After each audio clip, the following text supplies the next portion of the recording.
Swayam Prabha. Digital India. Educated India.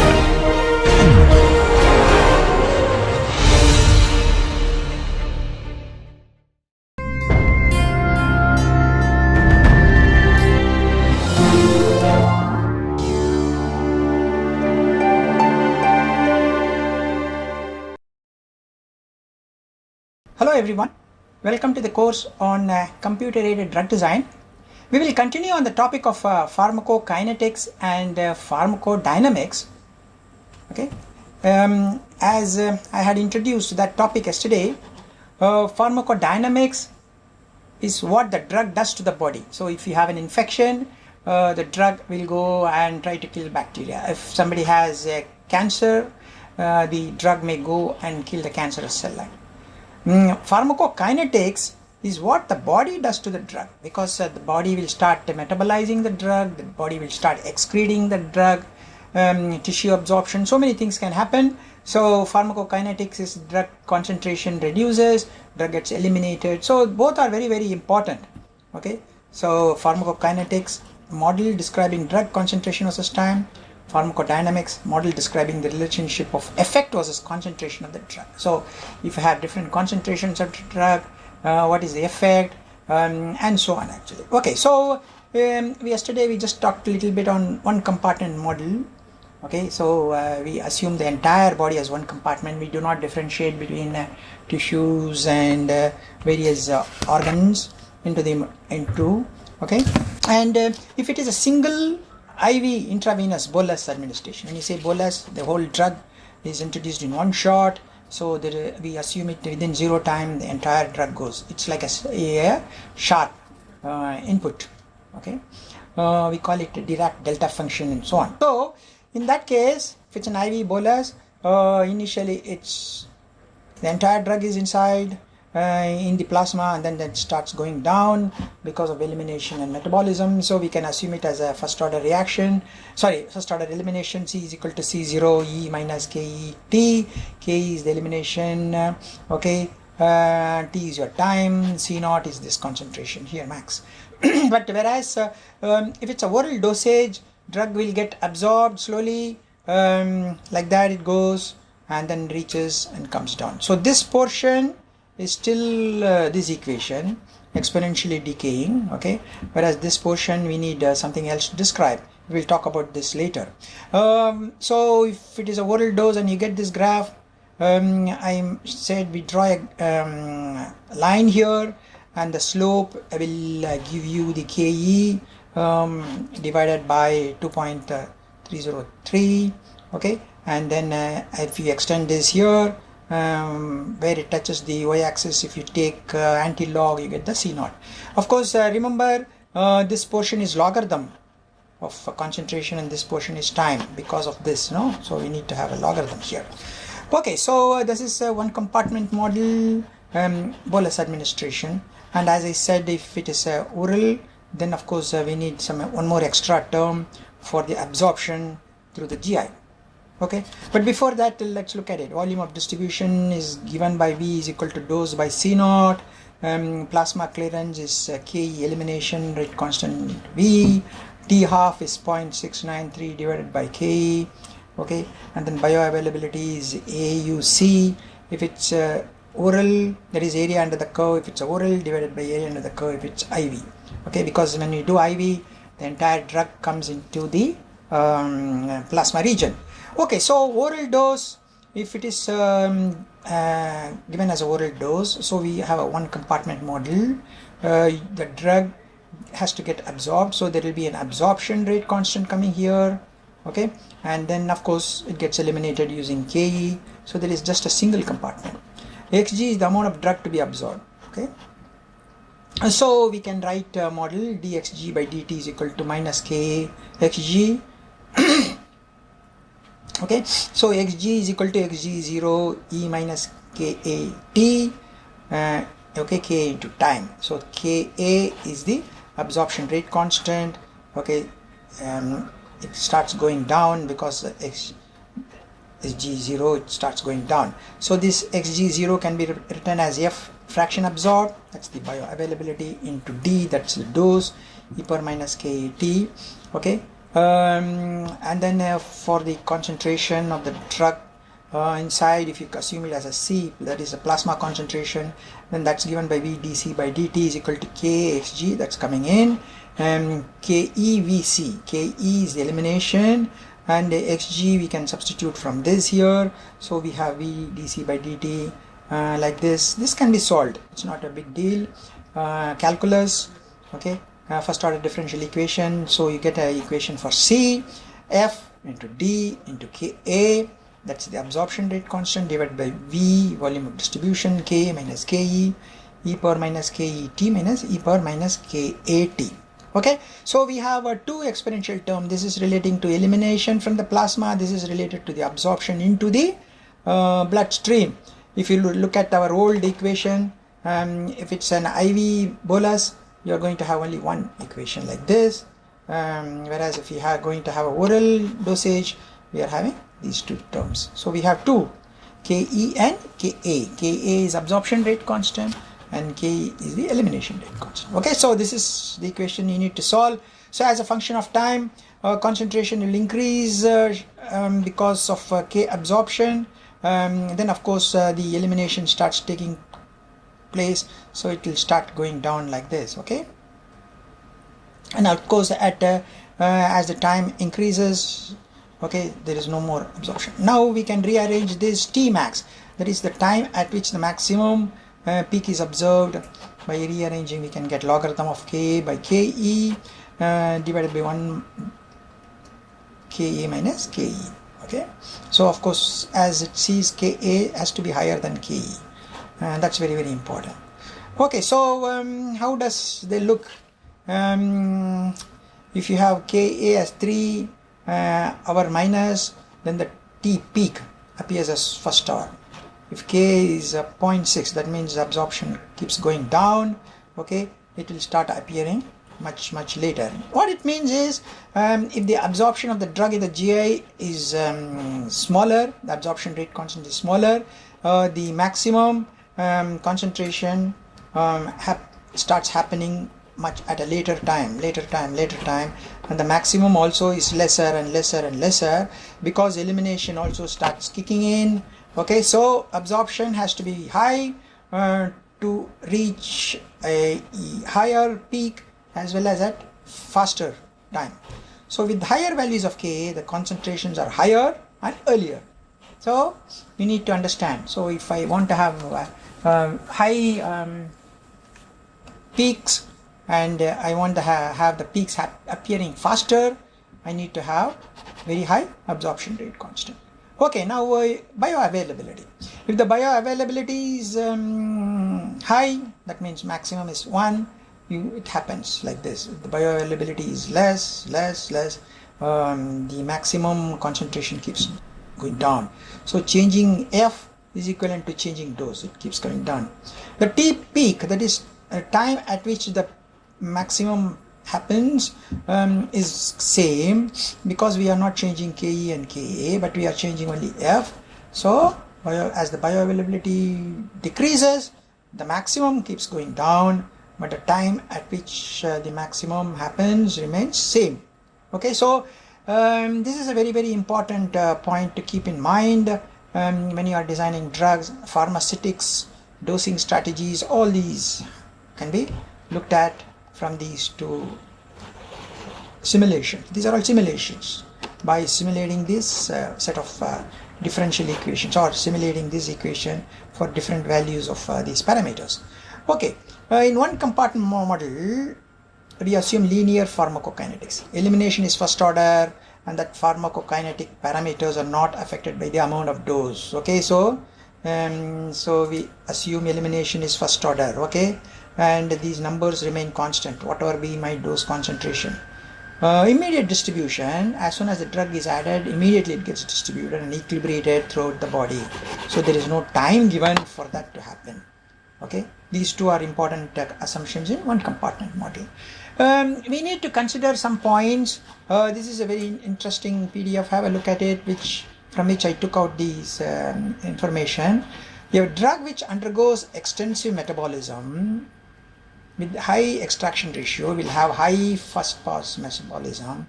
So in a healthy subject, your bioavailability will be very, very, very low, because healthy subject, extensive metabolism, high extraction rate. Okay, so F will be very, very less. In a patient with significant liver disease, the first pass metabolism is less. So F could be very high. That means more drug will be there in the bloodstream. So the same drug on a healthy subject, the bioavailability could be less. The same drug on a person who has some liver problem, the F could be, bioavailability could be high. So this is a very important point we need to keep in mind. A drug with poor solubility has been marketed for some time. So the peak drug concentration after single dose was 0.8 nanogram per ml. That is peak drug. Okay, that means like this, peak drug concentration. But then they made a formulation of this. Okay, so the peak drug concentration increased, bioavailability went from 30 to 75, then it could become toxic. So nobody thought of that. So we may think that I will increase the bioavailability, I will increase the peak drug concentration, but it can also lead to toxicity. So we need to keep that in mind. This is a very important point. Okay, so if you go to two compartment model, okay, that means we assume tissues as another compartment, your main plasma as one compartment.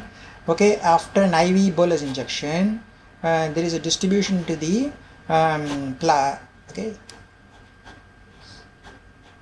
tissue region, so that thus the concentration decreases rapidly at first. Okay, fast decrease, but it is not the elimination, but it goes and gets absorbed into the PC compartment, that is the tissue compartment. Distribution into the PC continues until the free concentration in the CC, that is plasma, is equal to the free concentration in the PC. Once they get equilibrated, flow of the drug into the PC happens, but once that equilibrates, flow doesn't happen. Now the drug starts getting eliminated from the CC. Okay, so when through metabolism and all that. So as the drug gets eliminated, concentration starts going down. So whatever drug that is present in PC will start flowing back into the CC. Okay. Initially from CC it goes to PC, and afterwards it goes from PC to CC. Okay, so you will have this type of behavior. One fast, the sloping down, and another slope which is slow. So you will see two constants here, rate constants here. So we call this the alpha phase and the beta phase constant for the drug. In the PC will be very high than CC. Okay. So then the concentration in both the compartments decreases proportionately as elimination from the plasma continues. So you will see in the graph like this, one fast drop and then slow drop. Then you can be sure that there is a two compartment system. So we need to consider a two compartment model. Okay, in two compartment model, what do we have? We have a central compartment. This could be your plasma, this could be your peripheral tissues and all other organs. So we can have absorption here K1 2, and again coming back from the tissues K2 1. Okay, elimination happens only here. Elimination doesn't happen here, only from the plasma. That is the so component 1 central could be blood, well perfused organs like liver, kidney, well perfused. Whereas a poorly perfused muscle, tissue, lean tissue, fat. Okay, so there is slow absorption, slow desorption. This could be the amount of drug in the central, this is the amount of drug in the peripheral region. Okay, so when you do that, we can have again write the mathematical model, input, elimination, K1 2 going to peripheral, K2 1. So drug in the AC is coming, okay, from the peripheral region. Drug gets eliminated from the K1 2 region, and then a drug gets eliminated because of the K10 here. Okay, then AP, that is here. It comes in from the central through diffusion, again it goes out through diffusion. Okay, this is of course we are talking about the intravenous model. So in one shot concentration is here, unlike the GI dose, oral dose model. We will look at that also. So intravenous model, and it's a bolus. Okay, so this is very simple differential equations, we can solve that, no problem. So we get concentration A exponent minus alpha t plus B exponent minus beta t. So alpha and beta can be calculated from this, and the average plasma concentration is given as F, bioavailability dose, okay, beta, B beta, tau, and so on actually. So this will have two exponent terms, okay, because as I mentioned here, so you have one here and one here. So for a bolus, so we will have these two terms. Okay, this can be easily solved if you have some knowledge about calculus. I will not go into that. Okay, so if it is okay, little bit of how to estimate this. This can be written as dx by dt is equal to ax, and the solutions for this type of linear first order differential equations is given like this: e power minus lambda 1, e power minus lambda 2. Lambdas are called the eigenvalues of the matrix A. How do you get it? Roots of the determinant A is equal to 0. A is given by A11, that's the term, first term in the matrix. This is the second term, this is the third term, this is the fourth term. So you write this eigenvalue equation, you get lambda square and so on. Okay, sorry, there is a lambda here as well. Okay, there is a lambda here as well, so let's put that into the equation. Okay, so we can solve this okay, we can solve this equation. This is a second order quadratic equation, so this will have two lambdas, lambda 1 and lambda 2. So x is given by like this equation, and c and d depends upon the initial value. So this is a little bit of background of how or why you get this type of relationship. Okay, so if it's an oral dose, of course we need to again consider Ka absorption. Again we have a central compartment, this is the elimination part of it, so we get an extra term here. Okay, the remaining portions remain the same, but we get an extra term with the A coming into the picture, okay, for the central, whereas for the tissue it doesn't change. So we will have concentration in the plasma, we'll have three terms. So one term corresponds to the Ka, that is the absorption part, and these two terms as I mentioned here, okay, these two terms here. Okay, so for a two compartment model, we will have three exponential things coming in.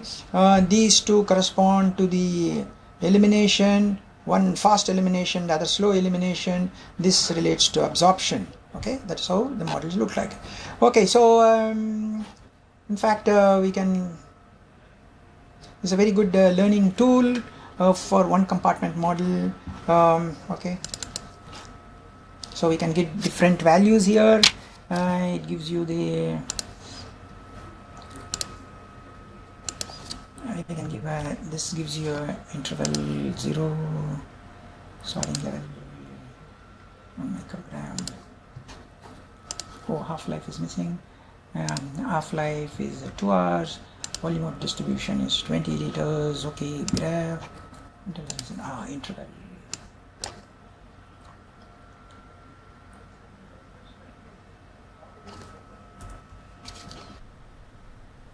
Okay, so concentration of the drug goes up, down like that, because we have decided that it will be like every 2 hours dosage is given actually. Okay, so if the fraction goes down, we can model that also. Okay, you can see that because your bioavailability goes on. This is a nice simulation graph which we can have a look at. This is based on a one compartment model. Okay, it's called a kin plot. Okay, let's not go into that.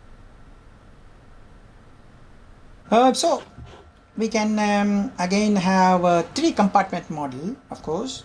So we can have two peripheral regions. Okay, this could be your central plasma, and then you could have region 2, peripheral region 3. So we can have K12, K21, K31, K13, and then elimination of course happens only in the central compartment. So we have concentrations of the drug C1, C2, C3. So we have 3 differential equations. This is a IV bolus, so we do not have the absorption here. Okay, like that. If you want to include the oral, then we can have the Ka term also coming into this, and then we can solve these differential equations very simply. Okay. There is a very useful Microsoft Excel add-in program for pharmacokinetic analysis. Okay, you can have a look at this software. This software can calculate many 1 compartment, 2 compartment models for different values of your rate constants. Okay, and we can do this even in Excel, because we know that for a 1 compartment model we have for a oral dose, this is the equation we need to solve, so we can use Excel. For a 2 compartment model, for a 2 compartment model intravenous, okay, this is the model. For a 2 compartment model for a for a oral dose, this is the model.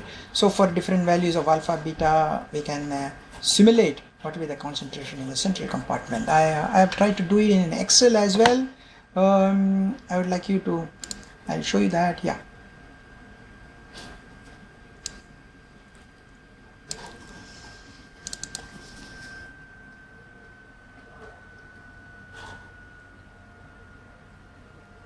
Okay, so this is a 2 compartment model. A 2 compartment model, okay, with the oral dose. So we'll have one relating to your absorption, and the other 2 will be relating to fast elimination, slow elimination. So as you can see here, plasma concentration, how it goes up. So initially you have a very fast drop. Okay, you can see a fast drop, and then you have a slow drop. Okay, a fast drop here, and then a slow drop here. So fast elimination, slow elimination because of the peripheral. So we can play with the different values of A, B, C, and then we can change this lambda. So we give the equation here. Okay, we can simulate it. So it's very, so this is a 2 compartment model with the oral absorption. Okay, so this is a 1 compartment model with oral absorption. So this is the equation, if you remember. 1 compartment model, Ka is the absorption term, K is the absorption term, and then Ke is the elimination term. Okay, so we can look at D is the dosage, V is the volume of distribution, Ke. So this is a 1 compartment model, you can see this. Okay, this is 1 compartment model, and this is a 2 compartment model with oral absorption. So we have 3 lambdas. In a 1 compartment model, we have Ka absorption, and only 1 exponent term coming here. 1. Okay, then we want to, suppose we have multiple doses. Okay, I am giving doses after every, say, 12 hours. So concentration goes up, and then it starts getting eliminated. Again I give it, these are all oral multiple dose. Again the concentration goes up. Okay, as you can see here. And the advantage of giving multiple dose is seen as if you can look at the black color. It's slightly higher than giving single dose, because you already have some drug little bit left, and when you are adding 1 more dose, concentration. That is why sometimes if you keep giving more doses continuously, there is slight build up, okay, accumulation, and you will see better response because of the accumulation. So the first dose max is here. If you do not consider this build up, you will also always get the same maximum concentration, Cmax, but because some drug is still present, when you give another dose, it becomes higher. So when you give another 3rd dose, you may get much higher. So you continuously will keep getting higher and higher as we keep giving doses. So you can simulate the 1 compartment model with oral multiple dose also, as seen here. Okay, now we can also involve PD, that is pharmacodynamics. So we know the concentration. So imagine we are giving an antibacterial drug, and if the dCFU by dt is equal to minus Kc, that is CFU, that is the bacterial load, that is colonies is depends upon the concentration. Okay, colony keeps going down, depends upon the concentration of the drug that is present in the body, and it is valid only when the concentration is greater than MIC. MIC is minimum inhibitory concentration. If the concentration is very low, suppose we assume MIC as 0.02, you can see here, so if at these concentrations the drug will not be able to kill the bacteria, because as you know, as per definition, only if the concentration is above MIC it will kill the bacteria. So if it is here in this region, it will kill the bacteria, otherwise it will not kill the bacteria. So simple model I have taken. The killing is proportional to the concentration of the drug, but it is valid only if it is above MIC. So when we do that, and then when we do the look at the CFU, imagine initially you have logarithm CFU as 6, that means 10 power 6 colonies. So in this region, bacteria is getting killed in this equation. So the bacterial colonies keep going down, but then after that the drug doesn't act, so the bacterial colony remains at 4 only. That means log CFU is 4, that is 10 power 4. So by one single dose you are able to reduce from 10 power 6 to 10 power 4. Okay, when you do multiple dose like this, so you give 10 power 6, 10 power 4, but imagine you are giving the second dose, quickly it comes in, so again it starts acting. So it's from here the drug acts, and then only for a short region it doesn't act, but again it starts acting, as you can see here. So the colonies, as soon as you give the second dose, the colonies become very low, actually, as you can see here, because drug concentration inside the body remains at above MIC for a very long time, as against here, because after this drug concentration has come down, so there is no action. Assuming a simple model like this, we can make a monod type of model also. Okay, CFU by dt is equal to minus mu max, as you know, monod equation, mu max C divided by C plus K. C is the concentration of the drug. Again, it is valid only when C is greater than MIC, like that, you know. So you get a different type of graph as against this type of graph. Okay, when you assume a monod equation. So we can, for a PD, we can think of different types of model of drug action on the cells or bacteria or whatever it is. Okay, so based on the concentration of the drug in the plasma, we can incorporate the PD model. So this is the PK model, this is the PD model. So in the PD model, we can make it as a very simple model, first order killing model, or we can incorporate a monod type of equation also. Okay, so these PK PD equations can be easily modeled using Excel, so you don't need a great software for this, and all you need to consider, as you know, I mentioned for a one compartment oral, we have this equation. For a single oral dose, we have this equation. So it's very simple to model in Excel. And for a 2 compartment oral,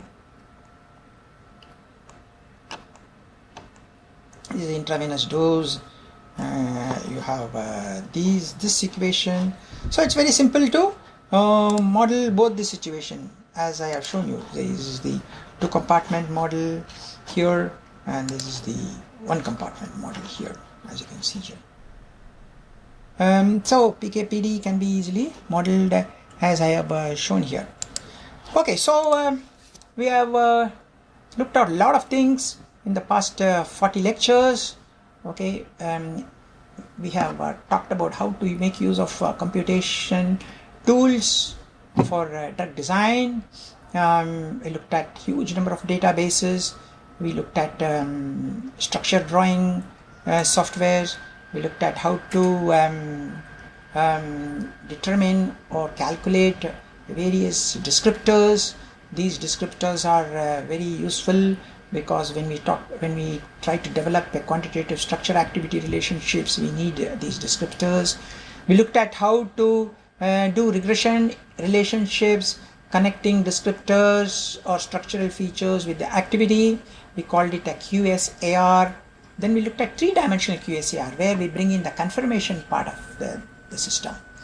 Then we looked at pharmacophore modeling. Pharmacophore are special features which a molecular structure has, like hydrogen bond donors, acceptors, hydrophobic, and so on. So if we have a few structures, we know how to calculate or how to determine the pharmacophore features. We can screen databases to see whether such other molecules have this type of pharmacophore features. We also looked at how to calculate the structural descriptors using semi-empirical quantum mechanics, like electronic energies, like highest occupied molecular orbital energy, lowest unoccupied molecular orbital energies, and so on. Then we looked at target-based drug design, where we have target protein, 3D structure is known, so we can dock the ligand to the target and see how they bind. So we looked at different softwares for target-based drug design.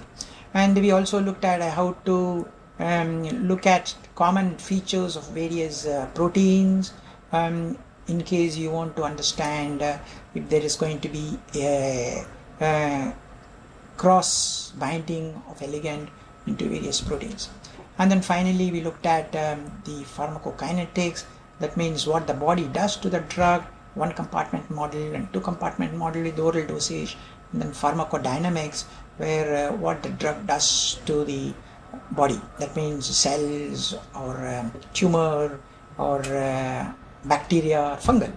Okay, so we looked at large number of software which are freely available, downloadable softwares, or through web servers. You don't need any commercial software to learn this particular course. Please remember that. We looked at a huge number of softwares. All of them are free for academic. Many of them are downloadable. Many of them could be run through a server. You get the results into your email and so on. And all these softwares are extremely good. We can use it for our research purposes. We can use it for our academic purposes also. So we don't need any commercial software. And all these softwares are developed by professors from various universities. So they have a high level of standing. Okay, I hope you enjoyed this course. I hope you are benefited, and you can make use of all these databases and softwares for furthering your research or furthering your knowledge. I'm sure there are many more softwares available apart from what I have showed you. Okay, so I hope you have a good time. I also hope you had a good time solving all these assignment problems. Okay, good luck to you and all the best, and thank you for going through all these lectures and videos. Okay, thank you very much.